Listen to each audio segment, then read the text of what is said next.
નમસ્કાર દર્શક મિત્રો, ફોકલ પોઈન્ટ બાય અજય ઉમટમાં ફરી એકવાર આપ સૌનું સ્વાગત છે. બોલો લ્યો, ડોનાલ્ડ ટ્રમ્પના રાજમાં હવે અમેરિકામાં સિટીઝનશીપ ઓન સેલ, એટલે કે સિટીઝનશીપ લિટરલી વેચાઈ રહી છે. ડોનાલ્ડ ટ્રમ્પે મંગળવારે એક એવી સ્કીમ બહાર પાડી છે અને એ સ્કીમને એમને નામ આપ્યું છે કે ગોલ્ડ કાર્ડ સ્કીમ. એટલે ગોલ્ડ કાર્ડ સ્કીમ જે છે એમાં સિટીઝનશીપ જે છે તમે ખરીદી શકો છો. હું જવાબદારીપૂર્વક શબ્દ વાપરું છું. તમે સિટીઝનશીપ ખરીદી શકો છો. પૈસા ફેંકો, તમાશા ફેંકોની માફક તમે અમેરિકામાં $50 લાખ એટલે કે 5 મિલિયન અર્થાત આજનો જે ભાવ છે એ ભાવ જોતા 43,54,00,000 ખર્ચીને જો અરજી કરો તો અમેરિકામાં સિટીઝનશીપ નાગરિકત્વ પામી શકો એવી યોજના 2 અઠવાડિયામાં ડોનાલ્ડ ટ્રમ્પ લાવી રહ્યા છે. અને એમણે મંગળવારે વિધિવત રીતે એની જાહેરાત કરતા કહ્યું કે આ યોજના જે છે એ ગ્રીન કાર્ડ પ્લસ એમના શબ્દોમાં કહું તો ગ્રીન કાર્ડથી પણ એક અપગ્રેડ વર્ઝન છે અને એમાં સિટીઝનશીપ મળવાની 100%ની ગેરંટી છે. અત્યાર સુધી અમેરિકામાં EB-5 એટલે કે એમ્પ્લોયમેન્ટ બેઝડ 5th કેટેગરી ઇમિગ્રેશનની એક સ્કીમ હતી જેમાં તમે નાગરિકતા મેળવી શકો, પરંતુ એમાં શરતો હતી કે તમે $1 મિલિયન અમેરિકામાં ઇન્વેસ્ટમેન્ટ કરો, ઇકોનોમિકલી સ્ટ્રેસ્ડ એટલે કે આર્થિક રીતે પછાત વિસ્તારમાં $8 લાખ ઇન્વેસ્ટ કરો. એટલું જ નહીં, ત્યાં 10 લોકોને નોકરી મળે એવી જો જોગવાઈ તમારા ઇન્ફ્રાસ્ટ્રક્ચર પ્રોજેક્ટમાં હોય તો જ તમને અમેરિકામાં ગ્રીન કાર્ડ પ્લસની ફેસિલિટી મળતી હતી અને ત્યારબાદ રેસિડેન્સી મળતી હતી. પરંતુ ડોનાલ્ડ ટ્રમ્પે બધી વસ્તુને છોડી અને આજે એવી જાહેરાત કરી છે કે હું અમેરિકામાં ગોલ્ડ કાર્ડ સ્કીમ લાવવાનો છું ને એમાં તમે $50 લાખ આપો એટલે તમને અમેરિકાની સિટીઝનશીપ મળી જશે. કહેવાનું તાત્પર્ય એ છે કે ડોનાલ્ડ ટ્રમ્પ અમેરિકામાં સુપર રિચ લોકોને લાવવા માંગે છે ને એમાં એમણે રશિયાના ઓલિગાર્ક એટલે કે રશિયાના કુલીન લોકો, રશિયાના માલેતુજાર લોકો, ભલે એ અમેરિકા વિરોધી હોય ના હોય હવે એ ડોનાલ્ડ ટ્રમ્પે જોવાનું છે, પણ એ રશિયાના માલેતુજાર લોકોને પણ કહે છે કે અમુક લોકો તો બહુ સારા માણસો છે. એટલે ડોનાલ્ડ ટ્રમ્પને કોઈ જ બાદ નથી. એને માત્ર રશિયામાંથી રૂપિયા આવે એટલે કે રૂબલ આવે કે ચીનમાંથી આવે કે ભારતમાંથી આવે, એને પોતાના દેશની સિટીઝનશીપની કિંમત $50 લાખ આંકી દીધી છે. એ નક્કી છે. કહેવાનું તાત્પર્ય એ કે ભારતના જે ઉત્સાહી લોકો છે એ ડંકી રૂટ છોડો અને મની રૂટ અપનાવો તો ડોનાલ્ડ ટ્રમ્પ તમારા માટે લાલ જાજમ પાથરવા પણ તૈયાર છે. પરંતુ દુઃખની વાત એ છે કે હજારો ભારતીય ડોક્ટર્સ, IT એક્સપર્ટ્સ, મેનેજર્સ અને બીજા બધા ટેકનોક્રેટ્સ કે જે ભારતમાંથી અમેરિકા ગયા છે અને ગ્રીન કાર્ડ મેળવવા માટે આતુર છે, જેનો બેકલોગ લાંબો છે, એ બિચારા બધા જે છે એમની હાલત આને કારણે ખરાબ થશે. એટલું જ નહીં, ભારતીયોને અન્યાય તો છે જ, પરંતુ મેરિટ બેઝ સોસાયટીની વાત હતી એની કરતાં હવે મની બેઝડ સોસાયટી અમેરિકામાં થઈ ગઈ હોય એવું લાગે છે. આ તમામ મુદ્દાઓની ચર્ચા આજે આપણે કરીશું ફોકલ પોઈન્ટ બાય અજય ઉમટમાં. પરંતુ એ પહેલાં આપ સૌને નમ્ર વિનંતી છે કે જો તમને ફોકલ પોઈન્ટ બાય અજય ઉમટનો આ એપિસોડ ગમે તો વિનામૂલ્યે એને લાઈક કરજો, શેર કરજો, સબસ્ક્રાઈબ કરજો. અને આપ શું માનો છો, આનાથી ભારતને કેટલું નુકસાન થશે અને દુનિયામાં એના શું પરિણામો આવશે, કેવા પરિમાણ બદલાશે? આપની ટીકા ટિપ્પણી અમને ગમશે તો ધન્યવાદ.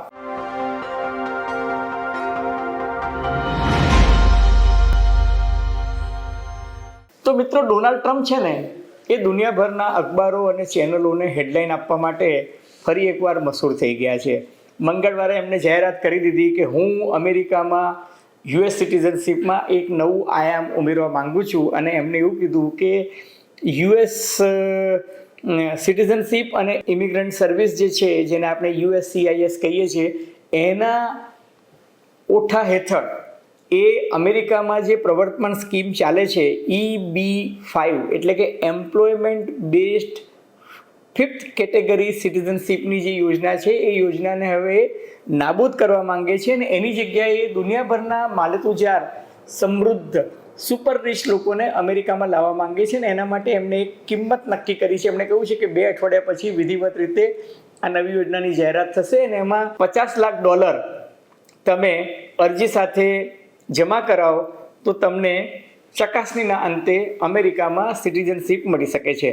અને આ જે યોજના છે એ ડોનાલ્ડ ટ્રમ્પના શબ્દોમાં ગ્રીન કાર્ડ પ્લસ પ્લસ, એટલે કે ગ્રીન કાર્ડને અપગ્રેડ કરનારી તો છે જ, પરંતુ સાથોસાથ અમેરિકામાં સિટીઝનશીપ મળશે એની નક્કર ગેરંટીવાળી છે. અને એમણે એવું પણ કહ્યું કે હું તો રશિયાના માલતુજાર લોકો પણ અહીં આવતા હોય તો મને કોઈ વાંધો છે નહીં. ટૂંકમાં યુએસમાં સિટીઝનશીપ મેળવવાનો રસ્તો જે છે એમણે એકદમ ઓપન કરી દીધો છે અને એમાં પ્રાઇસ ટેગ લગાવી દીધું છે. હવે અત્યાર સુધી એવું નથી કે અમેરિકામાં આવી કોઈ સ્કીમ નથી. અમેરિકામાં આ પ્રકારની સ્કીમ હતી જેને EB-5 મેં તમને કહ્યું તેમ કે એમ્પ્લોયમેન્ટ બેઝડ 5th કેટેગરીની સિટીઝનશીપ આપવાની વાત હતી. એનો મુખ્ય હેતુ એ હતો, અમેરિકાની કોંગ્રેસે 1990માં આ યોજના એટલા માટે એ લોકો લાવ્યા હતા કે ભાઈ અમેરિકામાં વિદેશી મૂડીરોકાણ પણ આવે અને બીજું કંઈ વિદેશી મૂડીરોકાણ આવે એ સાથે અમેરિકામાં વસતા લોકોને રોજગારીની તકો મળે. એટલા માટે આર્થિક રીતે પછાત વિસ્તારોમાં $8 લાખ ઇન્વેસ્ટમેન્ટ અને જ્યાં સારા વિસ્તારો છે, જ્યાં એમ્પ્લોયમેન્ટ ટાર્ગેટ એરિયાઝ જેને કહે છે ETA, એ એમ્પ્લોયમેન્ટ ટાર્ગેટ એરિયાઝમાં $10 લાખ ઇન્વેસ્ટમેન્ટ અને 10 લોકોને મિનિમમ જોબ મળે એવી જો સ્કીમ હોય તો તમને ત્યાં green card plus residential citizenship જે છે એ મળવાની ગેરંટી મળતી હતી. એનો અર્થ એ કે અમેરિકાની જે બેસિક ફિલોસોફી છે કે ફર્સ્ટ ઇન ફર્સ્ટ આઉટ, એમાં એ લોકોએ એક આ પ્રકારનો એક VVIP રૂટ કાઢ્યો હતો. અને એમાં બાકાયદા જેને કહીએ છીએ ને કે કાયદાકીય પ્રક્રિયાને આધીન તમને અમેરિકામાં રહેવાના, ખાવાના, પીવાના, અભ્યાસ કરવાના સહિત તમામ અધિકારો એમાં મળતા હતા.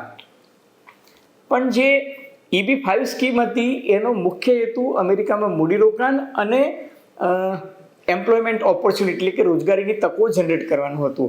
હવે ડોનાલ્ડ ટ્રમ્પ જે યોજના લઈને આવ્યા છે એ એવું કહે છે કે અત્યારની જે EB-5 સ્કીમ હતી એ બકવાસ હતી, એ કૌભાંડ હતી અને એને કારણે ઘણી બધી ફરજીવાળો, ડોનાલ્ડ ટ્રમ્પના શબ્દોમાં કહું તો કે ફરજીવાળો બહુ ચાલતો હતો. It was a fraudulent scheme.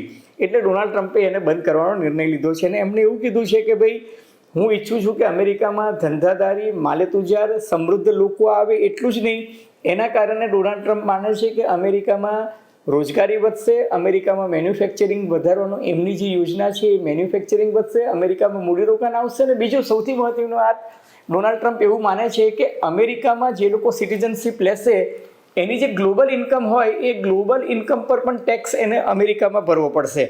હવે ભારતીયોના સંદર્ભમાં કહીએ તો આ એક માઠા સમાચાર છે, એટલા માટે કે હજારો ભારતીય તજજ્ઞો, ડૉક્ટરો, ટેકનોક્રેટ્સ, IT એક્સપર્ટ્સ, મેનેજર્સ, આ બધા બિચારા બાપડા વર્ષોથી અમેરિકામાં કામ કરે છે. એટલું જ નહીં, અમેરિકાની ઇકોનોમીમાં એમનું બહુ જ મહત્ત્વનું યોગદાન છે. હવે આવા મેરિટવાળા લોકો જે છે એમનો બેકલોગ જે છે એ વધી જશે. અને બીજું કે મેરિટ બેઝડ લોકોને અમેરિકામાં તક નહીં મળશે અને એને કારણે જે લોકો બિચારા વર્ષોથી ગ્રીન કાર્ડ મળે એની રાહ જોતા હતા એ લોકોની લાઈન જે છે એ વધારે લાંબી થશે. હવે એક તરફ યુરોપિયન યુનિયન જે છે એ પોતાના સભ્ય રાષ્ટ્રોને કહી રહ્યું છે કે ભાઈ આ તમે ગોલ્ડ કાર્ડ સ્કીમ જે છે એને તમે ડિસ્કરેજ કરો, એટલે કે એના પર કડક નિયંત્રણ મૂકો, એને એક ફિલ્ટર લેવલ મૂકો જેથી કોઈ પણ વ્યક્તિ જે છે એ તમારા દેશમાં પ્રવેશી ના શકે. કહેવાનું તાત્પર્ય એ છે કે મેરિટ બેઝડ, ભલે વ્યક્તિ માલેતુજાર છે, સમૃદ્ધ છે, જેને કહીએ ને હાઈ નેટવર્થ વાળી વ્યક્તિ છે, પરંતુ સાથે સાથે એ વ્યક્તિ જે છે એ યોગ્ય છે કે નહીં એની પણ ચકાસણી થવી જોઈએ. હવે યુરોપિયન યુનિયન માને છે કે ભાઈ આ પ્રકારે અગાઉ જેટલા લોકો એન્ટ્રી કરી ગયા છે એ લોકોને કારણે એમના દેશોમાં હાઉસિંગ ક્રાઇસિસ જે છે ઊભી થઈ છે અને અર્થતંત્ર જે છે એને બહુ ઝાઝો ફાયદો થયો નથી. 2021માં London school of economics and political સ્ટડીઝમાં અને ત્યારબાદ હાર્વર્ડ યુનિવર્સિટીના એક્સપર્ટ્સે બે અલગ અલગ સ્ટડીઝમાં એવું તારણ કાઢ્યું હતું કે આ પ્રકારની જે ગોલ્ડન કાર્ડ સ્કીમ જે છે એમાં તમે ભલે માલેતુજાર લોકોને તમારા દેશમાં સિટીઝનશીપ આપો, પરંતુ એનાથી તમારા GDPમાં અથવા તો તમારા દેશની ઇકોનોમીમાં અથવા તો તમારા દેશની રોજગારીના સિનેરીઓમાં કંઈ બહુ ઝાઝો ફરક પડતો નથી. ટૂંકમાં નગણ્ય લાભ થાય છે, પરંતુ એના કારણે જે વ્યક્તિઓ તમારી સિટીઝન નથી, તમારા નાગરિક નથી, એને તમે લાલ જજમ પાથરીને કંઈ જે નાગરિકતા આપો છો એનાથી તમારા દેશમાં એક તંગદિલી જન્મે છે અને વિદેશી મૂડીરોકાણ જે છે એ બહુ નગણ્ય છે. હવે ડોનાલ્ડ ટ્રમ્પની યોજના શું છે? ડોનાલ્ડ ટ્રમ્પની યોજના એ છે કે ભાઈ હું તો પ્રીમિયમમાં મારી સિટીઝનશીપ વેચવા માંગુ છું, કારણ કે $50 લાખ રકમ જે છે એ બહુ જ ઊંચી રકમ છે. અત્યાર સુધી તમે વિચારો કે $10 લાખ જે સિટીઝનશીપ મળતી હતી એની જગ્યાએ $50 લાખ એટલે લગભગ 5 ગણી સ્કીમ જે છે એ મોંઘી છે. એટલું જ નહીં, જે EB-5 સ્કીમ હતી ને એમાં મોટે ભાગે હોંગકોંગ, ચીન, કોરિયાના લોકો જે છે અમેરિકામાં સિટીઝનશીપ લેતા હતા. એટલું જ નહીં, કેટલા બધા દેશો એવા છે કે જ્યાં રાજકીય અસ્થિરતા સર્જાય અથવા તો તાનાશાહીનો ભય હોય તો એ દેશોના ઉદ્યોગપતિઓ છે એ પોતે ધંધો જે છે અમેરિકામાં લઈ જતા હતા અને પોતાના સંતાનોને અમેરિકામાં ભણાવવા માટે આ યોજનાના લાભ લેતા હતા. એટલે ટૂંકમાં કોરિયા છે, ચાઇના એટલે કે ચીન, અથવા તો હોંગકોંગ છે, સિંગાપુર છે, એ બધા દેશોના લોકો જે છે અમેરિકામાં જઈને આ 10 લાખની સ્કીમમાં ઇન્વેસ્ટમેન્ટ કરતા હતા. પરંતુ હવે ડોનાલ્ડ ટ્રમ્પે તો કહી દીધું છે કે મારા માટે પૈસો મહત્વનો છે, ડોલર મહત્વનો છે. એટલે રશિયાના કુલીન લોકો પણ આવે તો મને એની સામે કોઈ બાદ નથી. મારે તો $50 લાખ મળતા હોય તો હું સિટીઝનશીપ આપીશ. ઇન એ વે તમે કહી શકો કે સિટીઝનશીપ ઇઝ ઓન સેલ, અથવા તો સિટીઝનશીપની એક પ્રકારે હરાજી થઈ રહી છે. હવે આ ટ્રમ્પની યોજના સફળ થશે કે કેમ એના વિશે અમેરિકામાં અને દુનિયાના બધા અન્ય દેશોમાં તજજ્ઞો વચ્ચે બે વિવાદ ચાલી રહ્યા છે.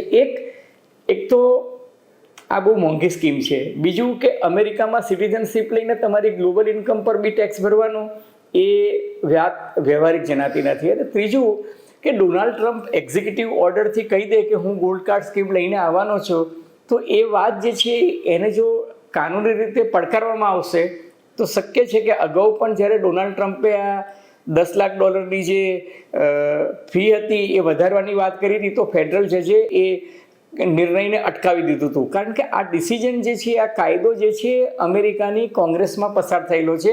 એટલે ડોનાલ્ડ ટ્રમ્પ પાસે આજની તારીખે અમેરિકાની કોંગ્રેસમાં બહુમતી છે, પરંતુ કોંગ્રેસમાં આ બહુમતીથી ફરી એકવાર કાયદો પસાર થશે કે કેમ, નવી યોજના આવશે કે કેમ, એના પર પણ શંકા છે. અને બીજું કે પ્રેસિડેન્શિયલ એક્ઝિક્યુટિવ ઓર્ડરથી આ પ્રકારના નિર્ણયો લઈ શકાતા નથી ને એની ખોટી પબ્લિસિટી પણ ન કરવી જોઈએ.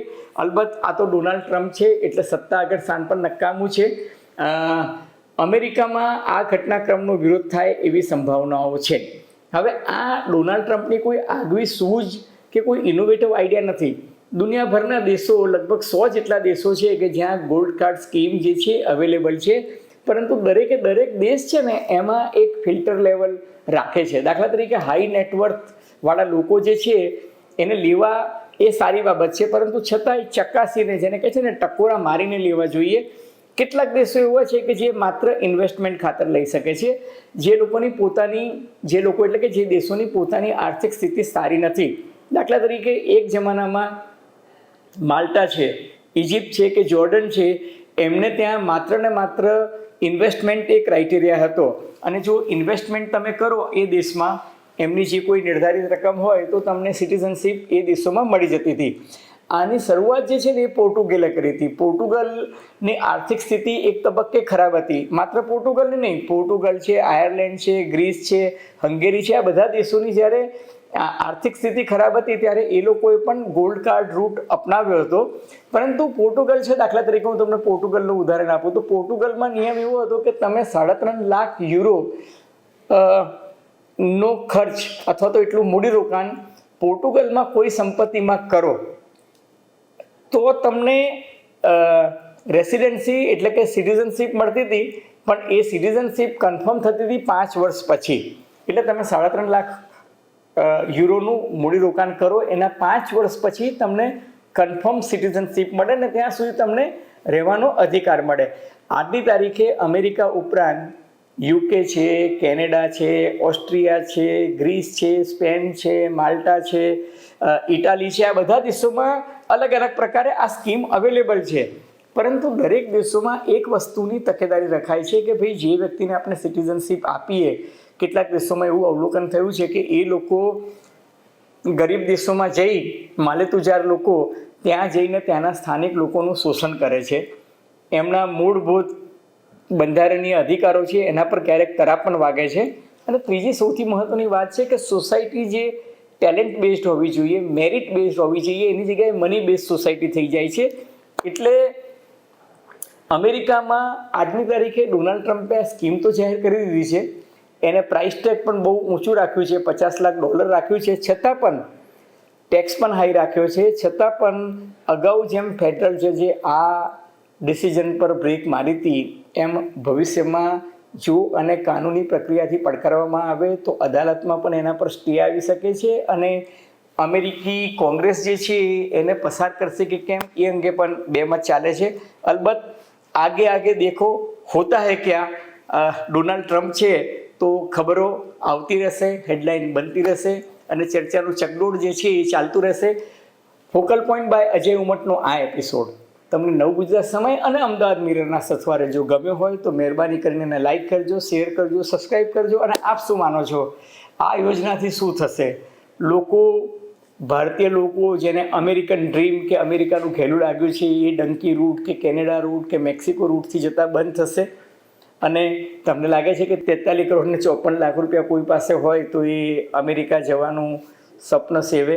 અલબત્ત મારી માહિતી છે કે કેટલાક ઉદ્યોગપતિઓ બહુ જ ગંભીરતાપૂર્વક વિચારી રહ્યા છે કે અમેરિકામાં જઈને ત્યાં મેન્યુફેક્ચરિંગ શરૂ કરે. અલબત્ત આ બધી જો અને તોની વાતો છે. ધન્યવાદ, ખૂબ ખૂબ આભાર.